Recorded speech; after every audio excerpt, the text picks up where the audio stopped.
Hello, thank you once again for joining me to talk all things vertical drama. I have an all-star guest list here who are here to talk about some very exciting developments happening at Dramabox. So I'm going to ask everyone to introduce themselves, and then Paul, if you could explain why we set up this interview and what we're going to share with everyone. Okay, I'll go first. I'm Paul Ruddy. I'm a casting director, and I'm new to Dramabox and very excited to be a part of a great new team. We are going to be doing content that's going to be shooting outside of LA and New York. So it's kind of unique. We're expanding to other territories. Currently, we're shooting something this month in San Diego, and we're going to be doing Atlanta, Las Vegas, and Australia. And that's another reason why we brought TJ in, because he just got back and he can talk about that a little bit more. Eventually, probably into the UK, and Sophie can fill you in on more of the territories we're looking at. But it's really exciting because it's going to be tapping into a new pool of actors that haven't had the opportunity to do these. And as these expand, I think it's great that we're going to get out of the LA and New York market exclusively, because we've kind of tapped into that pool pretty well, and it's going to bring us new faces that we haven't seen before, which is great. Hello, everyone. I'm Sophie. I'm the Atlanta team leader, and then as well as the executive producer for the project across the countries. So like what Paul just mentioned, and we are not just focused on, North American market, but also trying to expanding our territories in some other countries. So yeah, we're really excited and we have a really good team. TJ just experienced a project that I was a EP on, and with Yuki. Yeah, so yeah, we can talk more about the project, and then yeah, I'm here to happy to answer all the questions you guys have. Right on. Yeah, hello everyone. I'm TJ Wilk. I'm an actor in the vertical space. I've been doing these since 2023, approaching 30 films total. And just as Paul and Sophie mentioned, I just got back from Australia and Melbourne.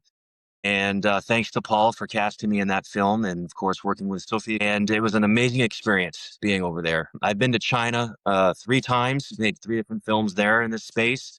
And I have to say, Australia was probably my favorite so far. It was just an incredible experience to be over there, working with a great crew, a great cast, and of course, being in that country and experiencing their culture and enjoying the beautiful weather there. We were mostly where they put me up was a nice hotel that was just off the water, so I had a gorgeous view.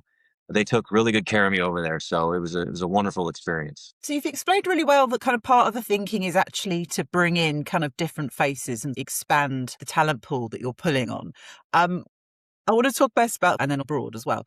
How do you decide kind of what cities in America, what are you then looking for where you're like, actually San Diego works to filming? What are the things that are on your checklist? It's basically really depends on a script.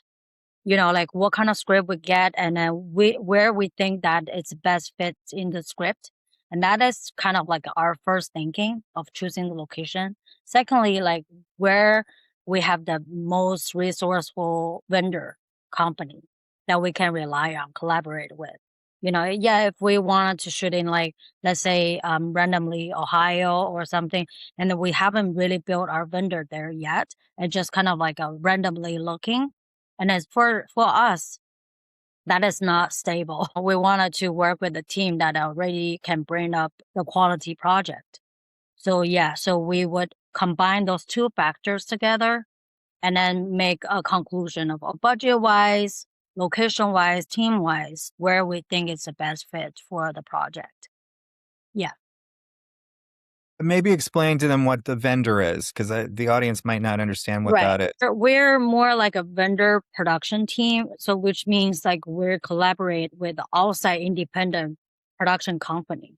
And they are focusing on like logistical productions. And we are, of course, we welcome them to participate in the creative process.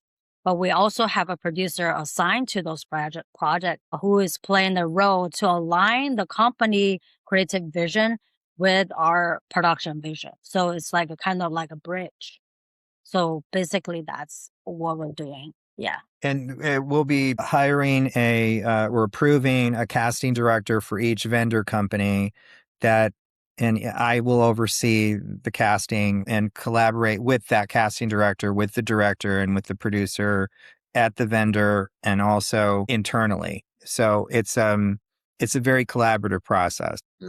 One of the things that seems to come out of it as well is the fact that the genres are expanding, which gives you that chance to then actually, we need a different location. So for instance, I'm currently watching one, which is, I think it's on Dramabox, it's like the billionaire and mail order bride to like billionaire's wife. And it's out of the countryside, you know, she's gone to the country and the ranch. So is that part of the excitement, that because these genres are expanding, they're giving you more opportunity to look for different locations? Yeah. I mean, number one, like, I'll just use San Diego as an example. It's gorgeous there. It's gorgeous setting. And there's beaches, and then there's a really pretty city, and there's parks, and that you don't get here. I always say with San Diego, it's the best of Los Angeles without the worst of it. So, and it's very compact, and it's close to Los Angeles. So you don't have to necessarily fly an actor. We can hire actors from LA, and you don't have to fly them there. You can drive. You know, depending on the time of day, you can get there in 2.5 hours. We can tap into the talent pool here, but have really a vast more locations and more exotic looking locations. I was talking to somebody recently that does a lot of production here, and they're so sick of seeing the same LA houses and backdrops. And so it affords the opportunity to really show the audience different places. And I mean, I think TJ's particular script called for Australia. I mean, Sophie could probably talk more about that. Yeah, this is my next one. So yeah, the fact that obviously you've gone like, okay, we'll expand in America. That's quite a jump to go, no, this needs to be in Australia. So Sophie, please explain why it was like Australia is the answer. Yeah, because actually we already planned to shoot in Australia and, getting the script. So it's kind of like a tailored to the location. That is the first thing. And it's a cowboy story. And secondly, it's because of like, besides what Paul has been mentioned, and also like the team. There's a lot of like very talented, outstanding filmmaker in not just Australia, around the world. We're eager to collaborate with them as well as the talents. We would love to bring, like for example, we would love to bring TJ to Australia, let him experience that, and also like find some local actors and then try to collaborate together. I think that is a beautiful thing. Yeah. And I'll say from my experience, the crew that was local there that they brought to work, and even some of the crew was from America too, like our director flew in from America, just to work collectively to make this film with people that are from here, but also from Australia, was really amazing. The work ethic of the people over there as part of their culture. It was just really amazing to see how well they work together collectively and help make this project happen. It was really, really something just to experience that too. See how they communicate and just their work ethic. It's different than America. How would Yeah. you say the It was work really cool to ethic's be a part of that. different? Because that would be quite interesting, I think, to expand on. So obviously I've done a lot of the verticals here in America, and even just outside of the space of acting, working in America, doing various things. People here are not as focused for whatever the reason is. But over in like Australia and China, they're very focused, and their work ethic is better, and it challenges me, which I really like. I like that challenge, to work with such strong-willed, very focused individuals that all know their part very, very well. It just made me a better actor. It gave me a better experience working on set. Not to say that here in America we don't have that, but over there it was even more of a focused, driven. When it's time to work, it's time to work. Nobody was messing around or clowning around. I see a lot of that here. A lot of people that like to tell jokes, and it's like, we're supposed to be dialed in on telling the story. Let's focus on that. We can tell the jokes later when we're done for the day. But over in China and Australia, it was great to just work with a collaborative group of people that were on the same mission, and it's just a interdependent, focused thing that was great. And we got everything done on time. There was no overtime. Here in America, I experienced a lot of overtime. And again, I think it goes into people that aren't focused on getting it done on the time that they've allotted for the production, which is fine too, because, I end up making more money. But at the end of the day, we all want to go home and relax, prepare for the next day with a reasonable amount of rest time. So, but yeah, over in Australia and even China, like I said, their work ethic is different and I think a little bit better. And it's challenged me. It's made me better. What were some of the locations you shot in? We shot in and around the city of Melbourne. We shot one location for the last 3 days was about a 45-minute drive from the city. So we were like in the middle of nowhere on this gorgeous ranch, gorgeous hills and valleys, and it was really beautiful. You never felt like you were anywhere near a city. And the property it was a huge ranch style home that had a lot of beautiful flowers, and we shot inside this large shed that they had also. It looked like a big tool shed, and that was really cool to shoot in there. And then we were also in the city. We shot in a couple of office buildings for the other half of the shoot.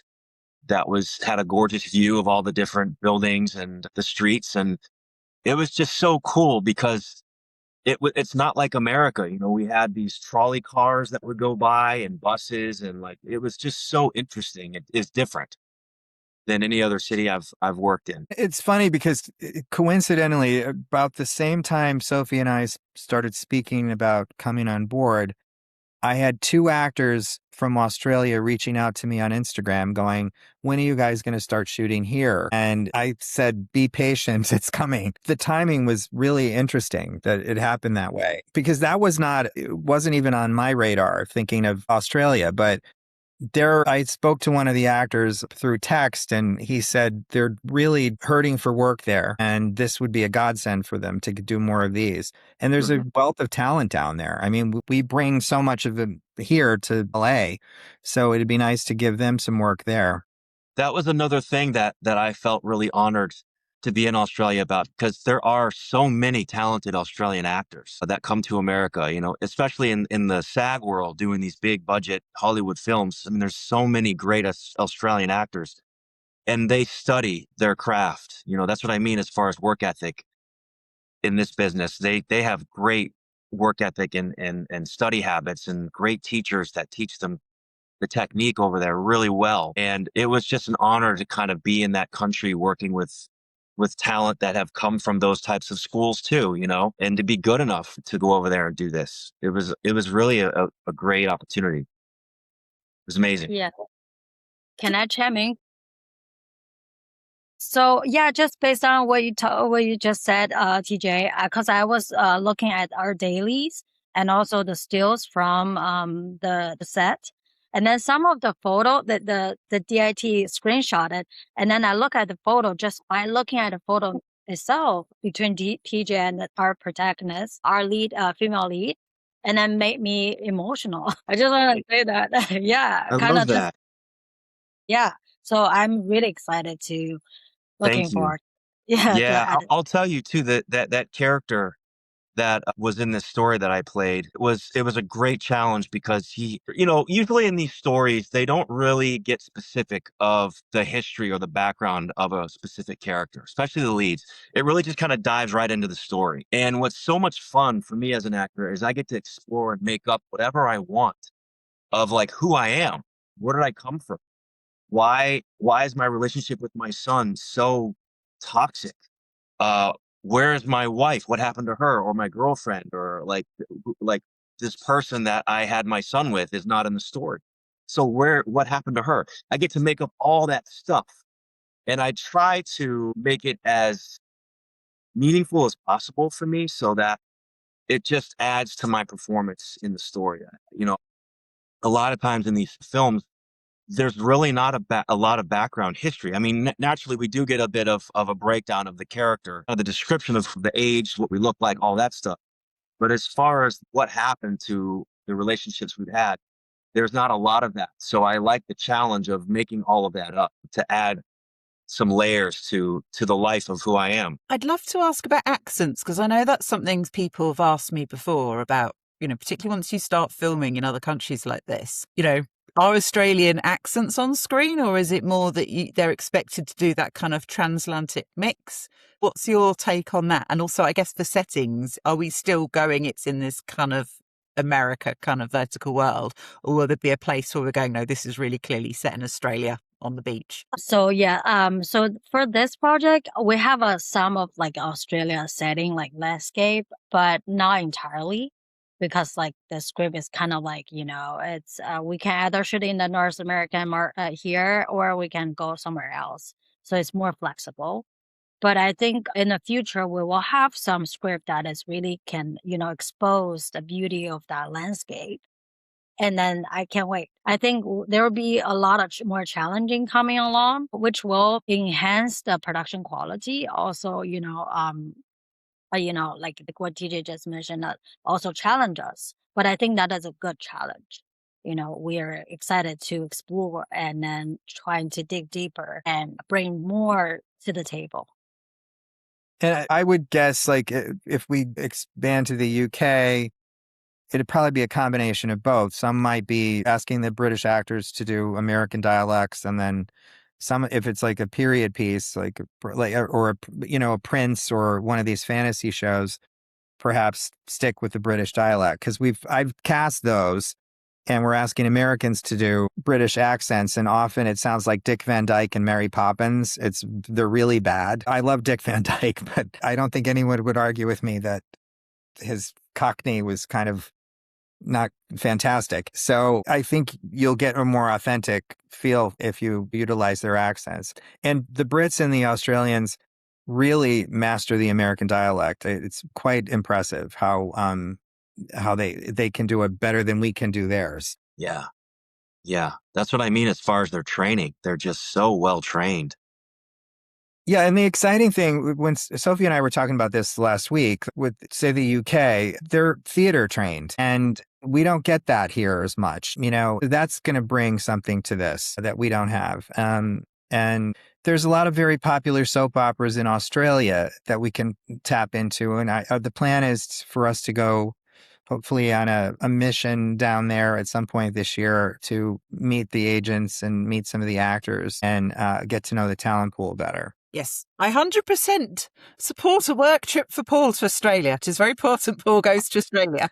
And also You heard visit it the beaches, because from Jen. Scouting for locations. This is very important, everyone. Paul needs I it. 100% support that too. The other interesting thing you mentioned, it's building those sort of links with kind of local talents. Are there different working rules that you've got to factor in, or kind of just how casting and agents work in, say, the UK or Australia? Yeah, I mean, well, we have can you talk to her about the Colombia? That's kind of interesting too. Yeah, we have our producer, like one of the producer assigned to Colombia, like more focusing on Latino market. And he's currently in Colombia right now. He's born and raised in Colombia. So like, he just got so excited to support his homeland. And then there's a lot of people like, what we mentioned, our hunger for a project like this. And so we're really lucky to collaborate with some like, TV show acts there. And so far has been really exciting, and they're about to shoot next week. So yeah, so we haven't seen any of the shots yet, but from what they provided to us, like, the mood board, the lookbook, shot list, some of the shot list, shot design, we're really excited for it. I think that we can, maybe discover another hidden. Yeah. I would think so. Wow. Colombia is a beautiful country. So you're going to get a lot of background, and just all of that is so different than America or Australia or China. So different. That's really cool. You guys are over there. Wow. Well, and he said he's amazed by the star power that he's getting, the people that have been in telenovelas that are very successful that want to do these. And that's not it's every country's different with union rules, and and I don't think they're as strict in that country or in the UK. I think there's more overlap. The actors Jen can speak to this too, because you see crossover, people doing BBC stuff, and then they're doing theater at the same time, and they're also doing films. And It's more, I don't think there's the star system that we have here in the United States as much. Yeah, there's a bit more overlap. I think that's probably fair to say. People like to move between the different mediums. Uh, I have to ask actually, yeah, because one of the things obviously you've mentioned, which I think is true, I know both for Australia and for the UK, in that, yeah, it has been tough getting work, particularly in vertical dramas. There's kind of been little good patches, and then suddenly it's been a bit of a lull, as I think quite a lot of people have kind of, I guess, moved inwards and consolidated a bit and not done quite the old model. So I know that a lot of people watching this, particularly in the UK, because I can speak for that, will be really excited at the prospect of more work potentially coming. What should they do? What do they do if they're interested? Like, how do we get in touch without bombarding all of you?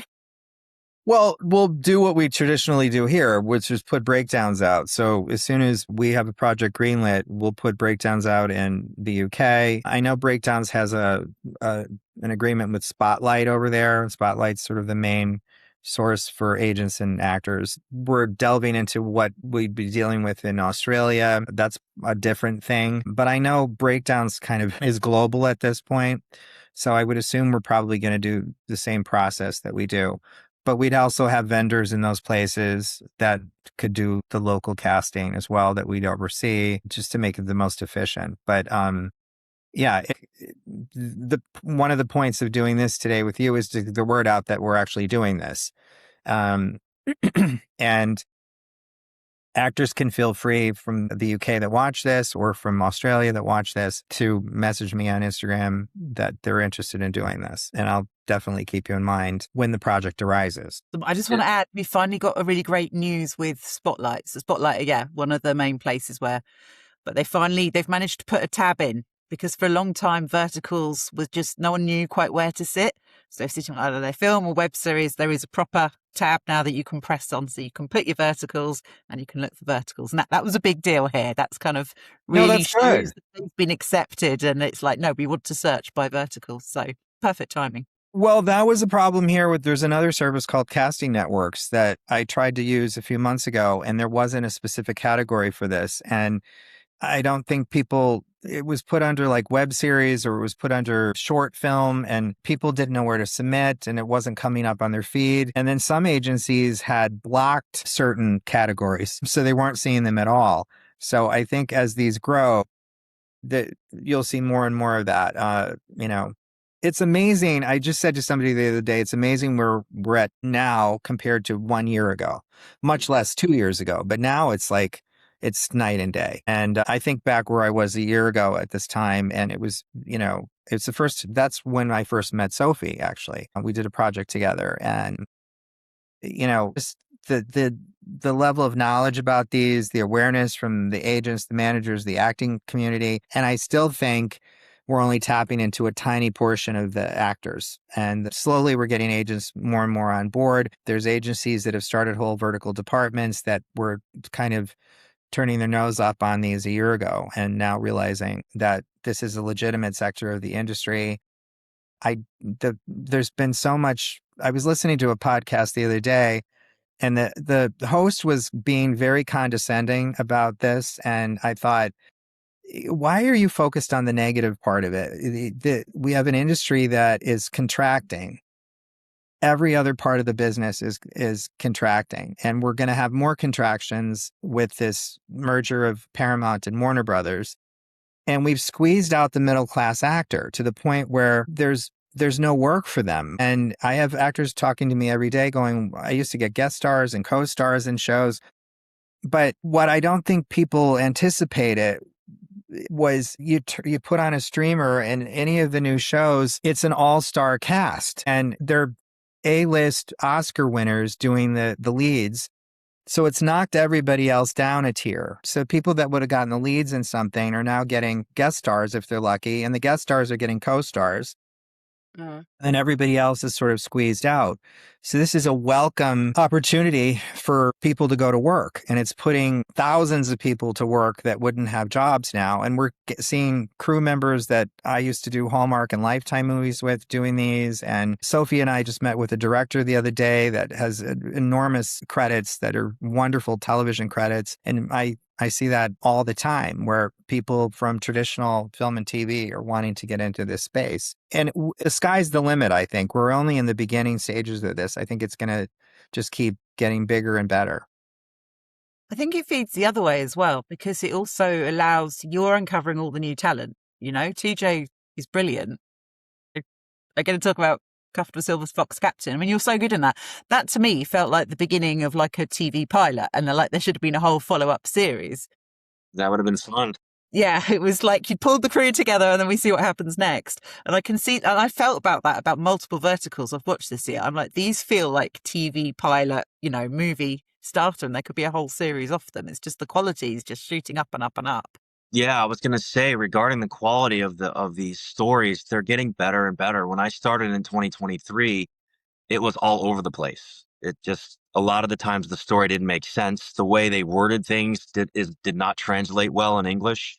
But now you've got really good writers that have, I guess, figured it out, or they're just hiring better writers that tell better stories that are much better written. Things are easier for us actors to understand and articulate. Everything about it is getting better and better. The quality of the production is getting better. Paul mentioned directors, and we're getting better directors that have won major awards in the international film festivals, and people that come out of incredible film schools that are hungry for work, but they're so talented and no one's seen their work yet. And this is their beginning. They already behave like they're Academy Award winning directors. It's just phenomenal. The level of talent that at least me as an actor all around me I'm able to work with, cinematographers that just really understand lighting and angles and shadowing and background. And it's amazing when I get a chance to kind of look at the monitor when I'm standing where I'm supposed to, what they're looking at, and I'm like, this looks like something that Harrison Ford would do. The way that it's lit and the way they've dressed me and the whole thing, it's really well. And it wasn't like that a couple of years ago. I would look at the monitor and be like, okay, I guess that's good enough. But now I'm just like, wow, these people know how to make movies. It's really cool. Forget the genre. Okay. Yeah, it's a vertical, but man, these guys, they make it look very cinematic. Yeah, and I want to speak to our team internally. I mean, Sophie's assembled a really talented group of people, some people from American Film Institute. That's where she comes from. Hmm.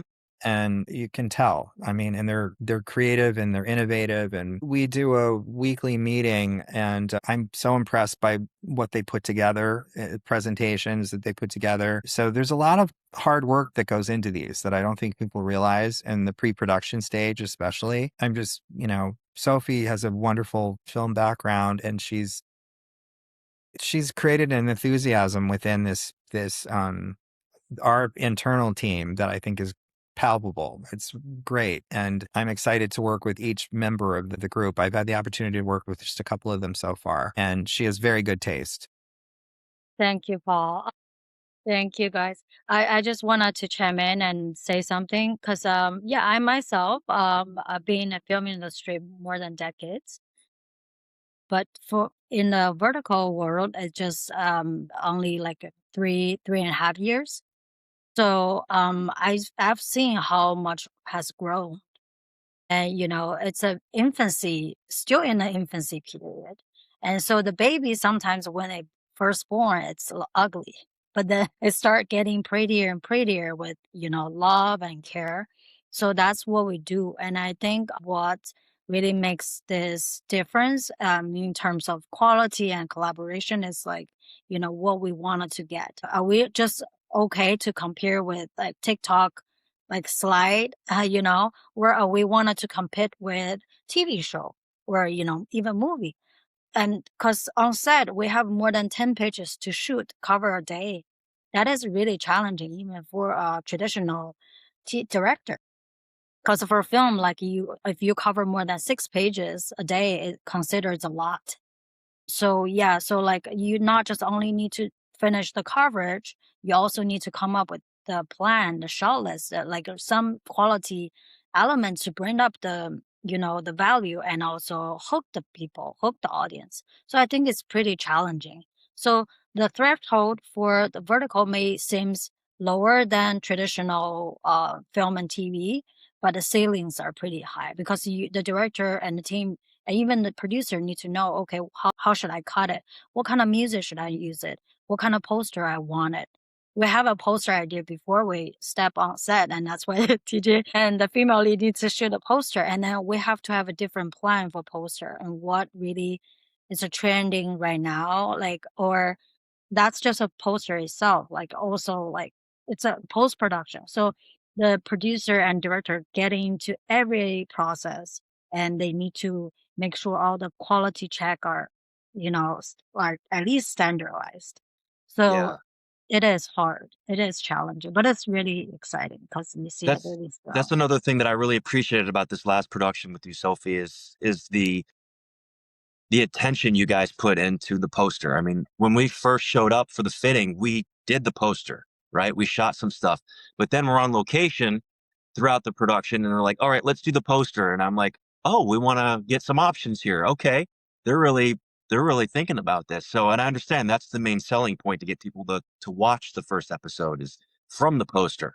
So I really appreciated how aggressive you guys were on getting the right poster and choosing different locations that fit the story, that look the best. And I'm interested to see what that's going to look like because I know we did so many setups and options of what this poster could look like. Yeah. Yeah, and even in the casting portion of it, very thorough. The one I'm currently working on that's going to shoot in San Diego, we've done several Zoom reads, chemistry reads after the self tapes. So we're being very particular about making sure that the two leads match together, and we've had ongoing discussions for the last couple of weeks. And this is in a tight time frame too. I mean, it's about a month from beginning to the shooting, and and you also have to make sure. One of the reasons we're doing these Zoom callbacks is Sophie touched on this. Excuse me. They have to learn 10 to 15 pages a day. So we got to get people that come in and they're prepared and know the material, and that wasn't necessarily the case 2 years ago when they started. They were just getting pretty people and putting them in these situations. And the audience is getting more discerning, and you just can't go into overtime because the person doesn't know their lines. So you have to be very careful about that. And we also keep track of the actors that are great to work with and the ones that are problematic, because we want to make sure that everything flows nicely. Am I in the problematic category, Paul? We wouldn't have sent you to Australia if you were. We're sending Okay. those people to Siberia. You're perfect, Okay. TJ. You're perfect. Siberia could be beautiful. When you were suddenly, why am I in Siberia? Refer back to this Yeah, interview. I'll know. Having I'll to know think. why Paul sent me there. Like, I guess I could better get back into acting class. This has been brilliant, and just everything you shared. I think in particular as well, actually, I think that's going to fascinate people that the poster is almost the starting point and then everything flows from that. I don't think people will realise that. I just want to do each of you, if you could just tell me kind of one of the things you're most excited about over the next sort of 3 to 6 months around this project. I mean, TJ, I guess you can say finding out which poster they use in this project coming out. Yeah, the poster is going to be interesting. I always look forward to seeing what that looks like. But really, for me, I'm interested to see what's next. If I'm going to be in another country in the next 6 months from now, or will I be in Atlanta? My parents live in Atlanta, so I'm a local hire there. I have family that lives in Cleveland, Ohio. I am a local hire there. I would love to shoot a movie in Cleveland. I've been to Atlanta once. It was amazing to be there and spend time with my family. Will I be in Texas shooting something or San Diego? I would love to shoot something in San Diego or go back to Australia, shoot something in Sydney or go back to Melbourne. I don't know. I'm just excited to see where all of this leads because it's ever expanding. And I love that other continents and other countries are excited about this genre of filmmaking and they're very open to allowing it to be welcomed, in their communities. And I love that because we all profit from it. And I'm not speaking financially, I'm speaking just experience, just learning our craft, getting better at it, meeting people from different countries we would never meet otherwise, developing relationships with people that we work with that you may want to bring you back on something. I love that about this business is it's such a collective, family oriented thing. I know Hollywood is like that too, even though it's a little more corporate. But at least in this space, it's a lot more, it seems to be a lot more from creative minds coming together rather than money people. It's really about what can we create that the audience is going to enjoy, that the actors are going to enjoy, that we're going to enjoy. creating. You know, I love that about this space. So I'm very excited to see what happens, what comes up next. I like he dropped 2 hints that he can work as a local hire in Cleveland and in Atlanta. That was a smart Yeah. actor. You Very guys smart. mentioned that. Those are 2 cities I know very well and can stay there for a long period of time if need be. So Yeah, I'm just excited to start working with this team. My first official day was last Monday, and I'm really thrilled to be part of something that is expanding outside of this region and tapping into other actors that we haven't seen before, and just to see what's ahead. See that, I'm really interested to see TJ's project and the new landscapes that we're going to see in the different countries that we haven't seen before. So, and again, we have a really creative team with great ideas, and the company as a whole is just very innovative. And I haven't met anybody there that I'm not impressed with. So very, very happy to be part of Dramabox now. So for me, I just wanted to bring my team with me and then to explore more and then discover more talents. Maker, actors, keep working with brilliant actor like TJ, like establish this beautiful relationship and build a trust between the independent production company and us. It's a win-win situation. It's never just one end. So then, and see where we're gonna go for the next project. Yeah. I just think it's so exciting because it just means we're going to have established stars like TJ getting to be in different locations. We're going to get all these new stars you're going to find and new locations, new stories, and just crucially new work for so many people. So just thank you to all of you for doing that. And 'cause we're it will mean a lot. And we're paying good living wages to people, which is really critical. I've been in the movie part of the business for years, and the TV movies, the wages are absolutely dreadful now. And so not only are we competitive, we're outpacing them exponentially. So we're giving people an opportunity to act, to quit their day job and actually act for a living, which is wonderful. I can testify to that. It's amazing to, I was in an acting class for 2.5 years before I even auditioned. And I worked a job that I did enjoy very much, helping people get in shape, but it wasn't fulfilling deep inside me like it is being an actor. And to have a career that I can literally say pays my bills every month and then some. And I'm staying continually busy doing what I love to do, which of course is to act, what I went to school to do. It's really amazing that this space allows me to keep doing that. Because, like Paul said, I mean, there's people that are in Hollywood that are starving, can't pay their bills, they can't find a job to save their life. But here in this space, we're very fortunate that it's here and it's not doesn't seem like it's going to go anywhere, but further. I think we can say, yeah, it's here to stay, and there's only going Yeah, to be more big things to come. yeah, yeah. Thank you, thank you, thank you. Watch this space, follow along Dramabox, and you'll soon see some very cool projects on your screen. Thanks, Jen. Thank Thank you. you, Jen. Appreciate it. Thank you, Jen.